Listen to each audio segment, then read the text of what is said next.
Good morning and welcome to Saturday Morning Cartoons. Uh, Today I'm going to share something that is sort of springboarding from a conversation we had at Monday Night Magic class.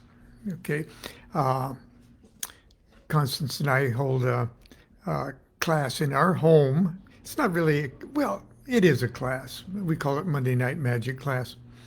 Uh, And we've started it up again here in Sacramento.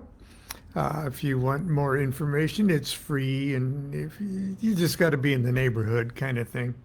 Uh, but anyway, I was talking about the pentagram and the ins and outs of the active and passive pentagrams, and so I was trying to describe an exercise that I've developed and that I use, an exercise meditation kind of thing, whereby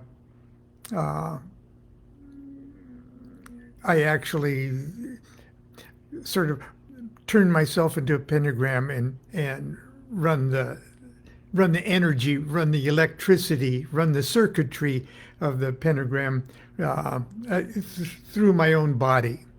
You know, when you lay on the floor, you can sort of form a pentagram. And I was trying to describe it kind of from memory because it's just easier to do than it is to describe. And somewhere in the back of my mind, before class, I said, I think I wrote this down someplace in one of my books or something, and I couldn't find it. I've got in the new book coming up, the Tarot Architect. I, uh, I touch on it. I have quite a few exercises in that book that's coming out in May, um, but I couldn't find that pentagram ritual or exercise.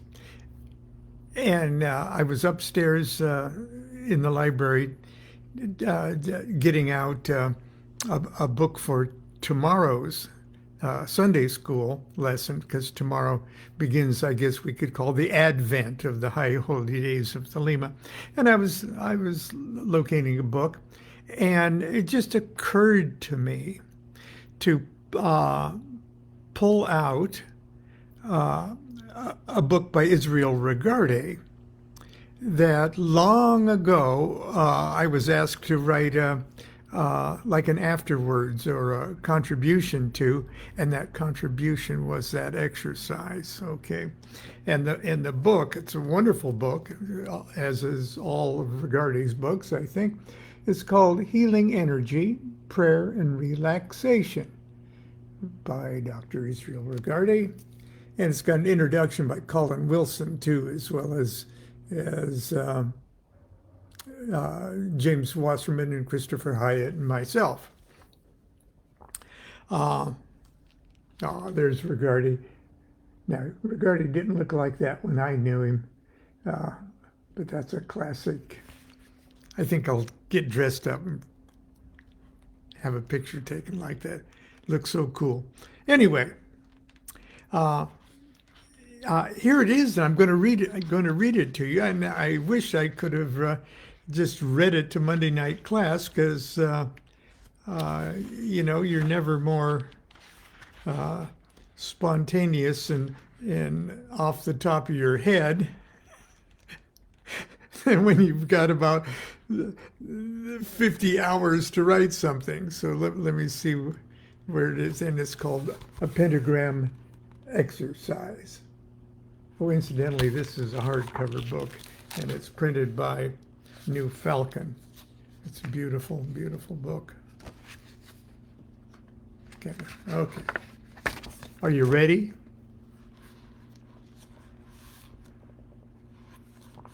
Begins with a little epigraph there by Crowley that says, Those who regard this ritual as a mere device to invoke or banish spirits are unworthy to possess it. Properly understood, it is the medicine of the metals, the stone of the wise. And he's referring to the pentagram ritual. The rituals of the pentagram, both the lesser and the greater rituals, are among the first ceremonies recommended for the beginning magician. Mastery of the pentagram is tantamount to mastery of the microcosmic universe of one's own body and physical environment. What more fitting and necessary place for us to begin the great work? A journey designed to expand the magician's consciousness from the pentagram's elemental worlds, step by step through the planetary heavens embodied by the hexagram, and beyond to the most transcendent and ineffable realms of being. Volumes have been written about the power of the pentagram and the importance of the rituals based upon its secrets of its construction. I'd like to share with you just one simple meditative exercise that I've developed over the years, one small facet of the great jewel of the pentagram. Before I describe the exercise, I remind the reader there are 12 pentagrams in all. Now I'm going to skip back and forth for a minute because there's quite a few images here. And there's the images of the 12 pentagrams. They're invoking pentagrams and banishing pentagrams. And there's 4 pentagrams for spirit. Spirit active, spirit passive. One for invoking, one for banishing. Then there are 8 remaining ones that invoke or banish air, fire, water, earth. Okay, and they're each drawn in sort of a different way. There's exceptions, and I'll get to that. But I want you to notice right now that the invoking pentagrams of spirit right here, spirit active, going from the active fire up to the active air, violates this crotch area right here of the pentagram. And the invoking ritual of spirit passive starts here and moves from passive earth up here to passive water, and it too initially violates that crotch area of the pentagram. Notice no other pentagrams, active, passive, or the elementals, initially violate that crotch area.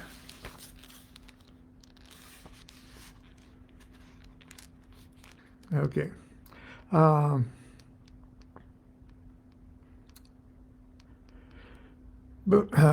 moving right along here. Before I describe the exercise, I remind the reader there are 12 pentagrams in all. These are determined by the number of ways the complete figure may be drawn by starting at any given point and tracing either in a clockwise or counterclockwise direction. The alert reader will be quick to correctly observe that there are only 10 ways to draw the 5-pointed pentagram in this manner.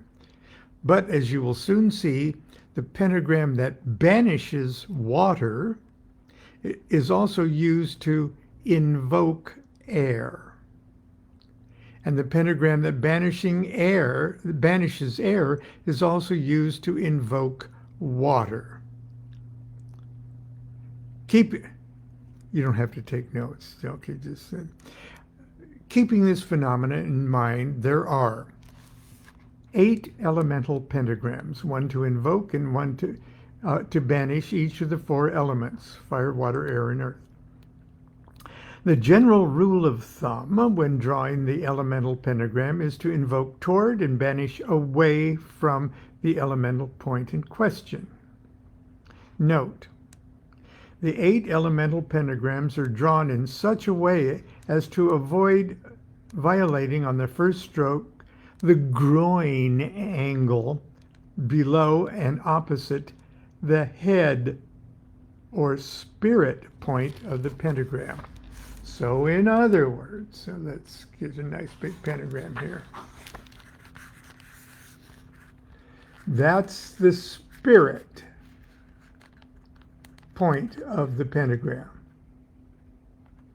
And that's the groin area of the pentagram. Now, in a way, you can look at the pentagram and see it as also a 5-pointed figure with the points going inward all over the place too. But anyway, just remember the groin is opposite the top point there.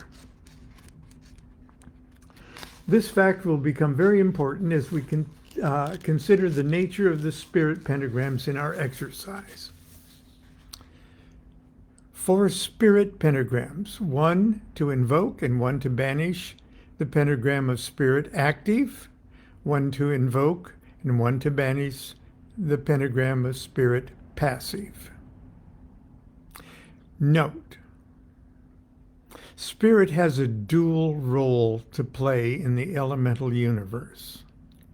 Like magnetism itself, spirit, number 1, pulls the 4 elements together in their infinite ratios and combinations to form all things in the natural universe. 2, spirit pushes the 4 elements apart so they do not smash so close together they lose their individual elemental natures. This double duty is why there are invoking and banishing pentagrams for spirit active and an invoking and banishing pentagrams for spirit passive. In the lesser pentagram rituals, the magician works only with the 8 elemental pentagrams. However, in the great or supreme ritual of the pentagram, rituals actually, the spirit pentagrams are also used. In other words, to do that ritual, you use 2 pentagrams. You use active spirit pentagram for the active elements, fire and air, and you use the passive spirit pentagram along with the passive elements, water and earth. The classic rituals of the pentagram oblige the magician to physically stand in the center of the temple and draw with a wand, sword, incense, stick, or your finger, the appropriate pentagrams in the air, while he or she visualizes them suspended in the air. It's a wonderful ceremony and accomplishes many things, especially the development of the magician's all-important powers of visualization. In these rituals, the magician draws these pentagrams just as he or she would as if on an imaginary blackboard or an upright tablet. In the exercise I'm about to show you, however, you will not be dealing with the pentagrams as if you were drawing them in the air around you, but rather you will actually become the pentagram and run the various elemental energies through your own body, as if you were invoking or banishing them upon yourself. This is done, at least at first, by laying down on your back on the floor, exercise mat or bed. Your arms stretched straight out to your side, crucifixion style. Your legs straight and spread so that your feet are separated as far apart as is comfortable. And I've used that illustration there to kind of show it there. Okay. In this position, your head represents spirit, your right hand air, your left hand water, your right foot is earth, and your left foot is fire.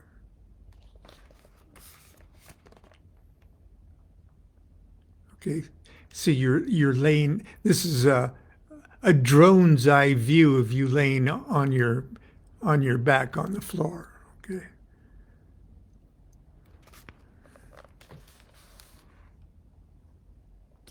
Let's see.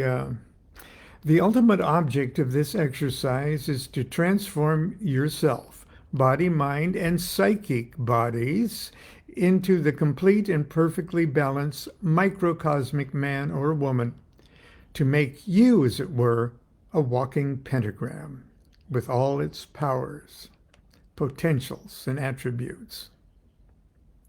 This exercise is so simple, I need only to give one detailed example in order for you to get the idea and understand the process for all 12 pentagrams. For our example, I will use the invoking and banishing pentagrams of Earth. Okay. Now, just briefly, I'm going to return to this thing. Okay.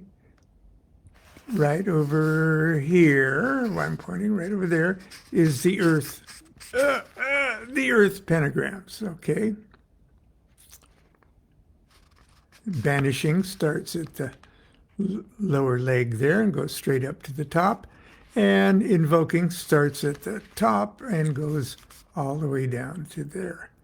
But Earth is a passive element. So here are the passive spirit pentagrams. Spirit, passive.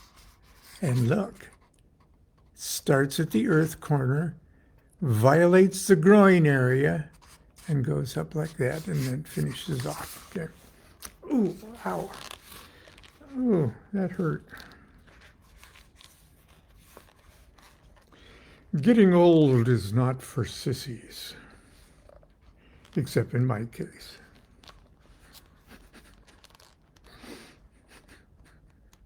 It is for sissies, okay. For our example, I'll use the invoking and banish pentagram of Earth.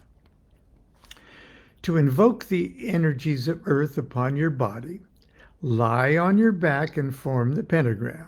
Your arms stretched straight out to your side, crucifixion style. Your legs straight but spread so your feet separate as far as comfortable. Concentrate for a moment on the center of your forehead.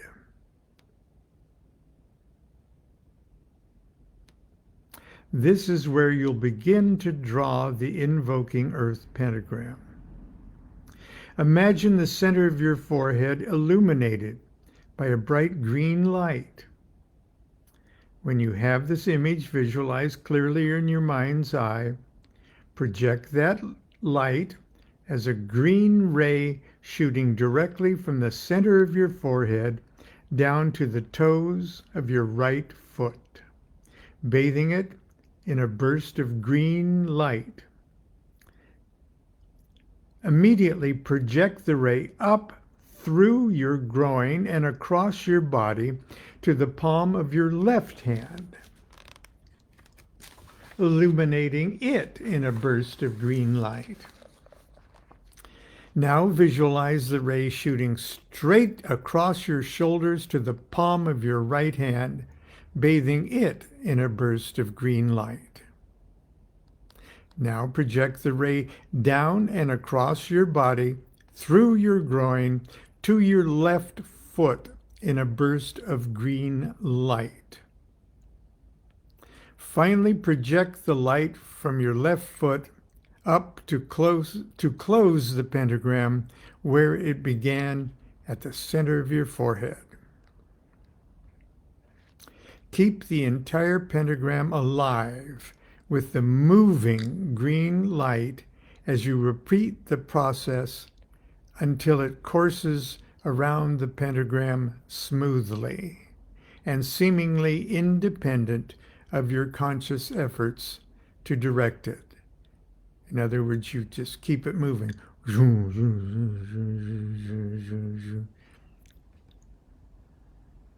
And keep visualizing that till it becomes second nature and comfortable.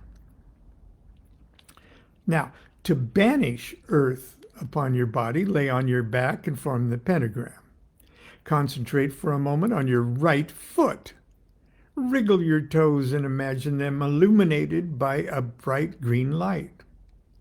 When you have this image pictured clearly in your mind's eye, project that light as a green ray shooting directly from your right foot to the center of your forehead, bathing it in a burst of green light.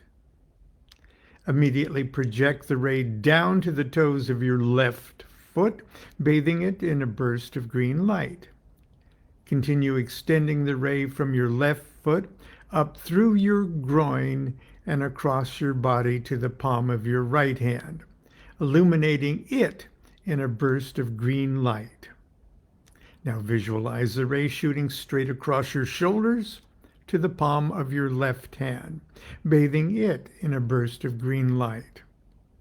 Finally, project the ray of light down across your body through your groin to close the pentagram where it began at your right foot. Keep the entire pentagram alive with the moving green light as you repeat the process until it courses smoothly and seemingly independent of your conscious efforts to direct it. Now, I sort of visualized a moving neon sign, like out in front of a Vegas hotel, you know, that's actually going woo, woo, woo, woo, woo, like that. Now, yogis who are watching will instantly recognize especially two chakras that I'm emphasizing here. Oh, the Ajna chakra for the spirit tip of the pentagram. And when I keep talking about the groin or the crotch of the pentagram, of course, I'm talking about the Muladhara chakra at the base of the spine.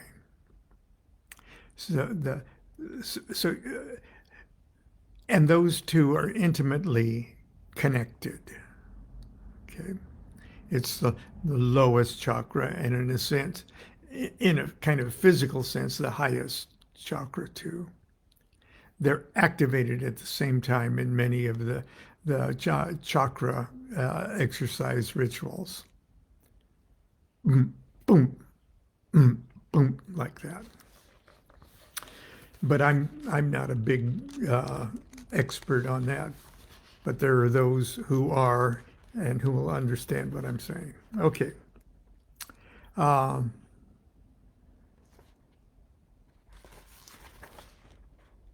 To invoke and banish other pentagrams, simply start at the appropriate point of your body's pentagram and run the elemental current through your body as described above.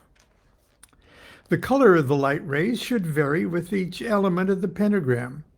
For fire, visualize a red ray of light. For water, a blue ray. For air, a yellow ray.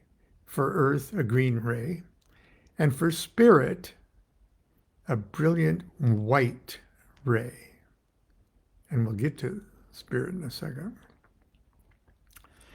Okay, suggested routine, part 1. Practice whatever is convenient, whenever is convenient for you. Best to practice when you're not overly tired or too soon after a meal. I strongly suggest you first work with the elemental pentagrams one at a time until your visualization is strong and you can actually feel the elemental current coursing through and around your body. Each pentagram, this is important, Each pentagram should have its own unique effect upon your body, thoughts, and dreams. Make detailed notes of these effects. Once you're familiar with how each particular pentagram makes you feel, try to induce that specific feeling throughout the day. Get comfortable switching these unique feelings on and off at will. And I'm about to give you a suggested routine. I even have developed a taste for each of the pentagrams that I can recreate in my sense memories. When I know I'm working with a fire pentagram, I think of like a combination of cinnamon clove. And for the air, I taste and sense lemon. Okay. And for water, like blueberry. Okay, I'm kind of crazy that way. And try as I might not, I try not to. Earth. I recreate sort of a strong, sharp cheese. Whatever it takes to identify specific feelings with each of those elements. Okay. Here's a suggested routine. Week 1, Earth. Each morning for a week, practice the green invoking pentagram of Earth. Each evening, practice the green banishing pentagram of Earth. Now, this is just to get you lubricated, okay? For no other purpose than just to get these workings second nature.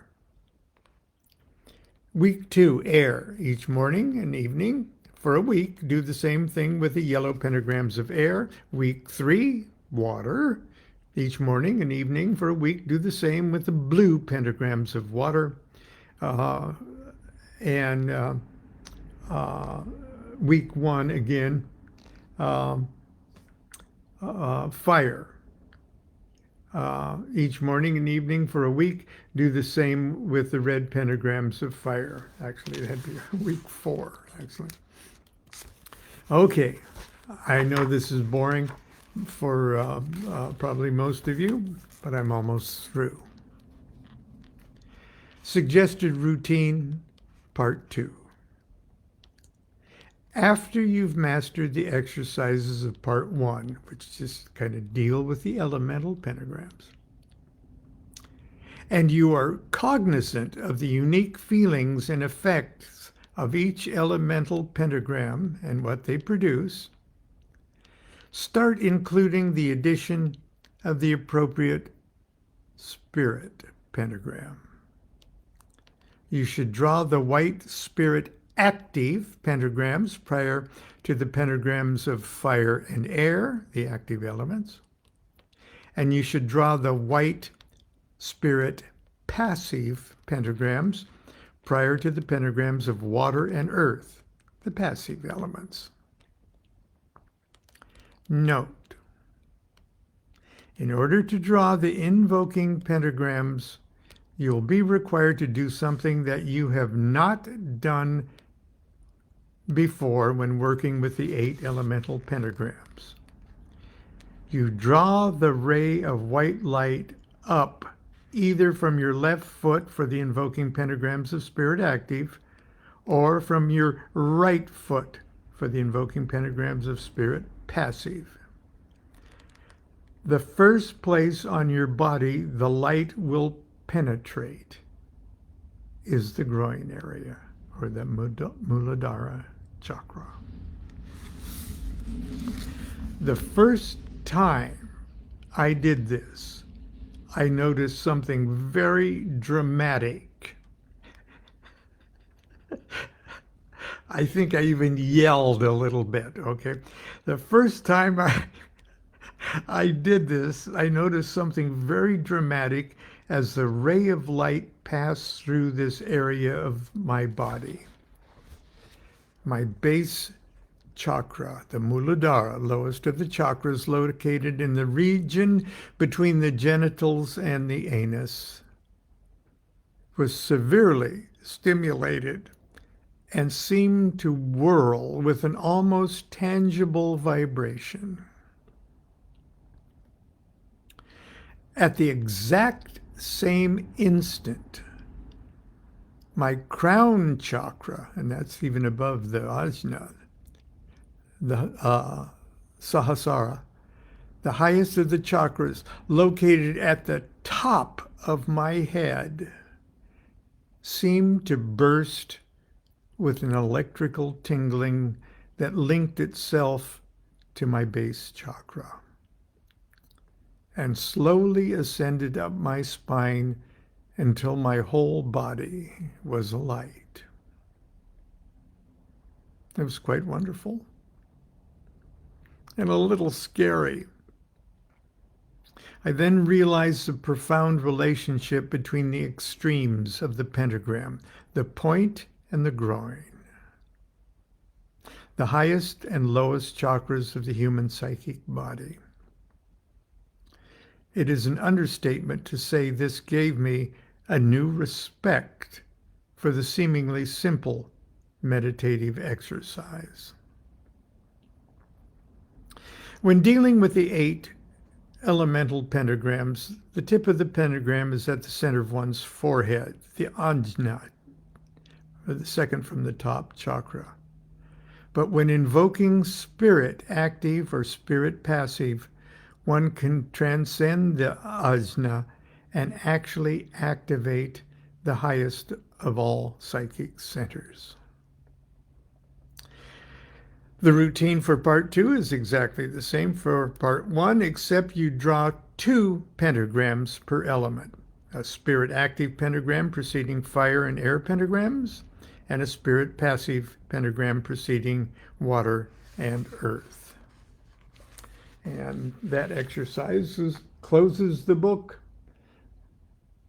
Again, the book is my little afterword or epilogue to Israel Regardie's Healing Energy, Prayer, and Relaxation. How's that for Saturday morning cartoons? Now get on the floor and start playing with your pentagram's crotch. Until tomorrow for Sunday school, this is kindly old Mr. DuQuette wishing you a wonderful day, a wonderful weekend. Be good to yourself. I know I say it every day, and I repeat it, mindlessly, but I really mean it. Okay. Number 1, be good to yourself. You're the only self you've got. And ultimately, it's me too. So be good to yourself and be good to each other. Do what thou wilt shall be the whole of the law. Love is the law. Love under will. See you at Sunday school.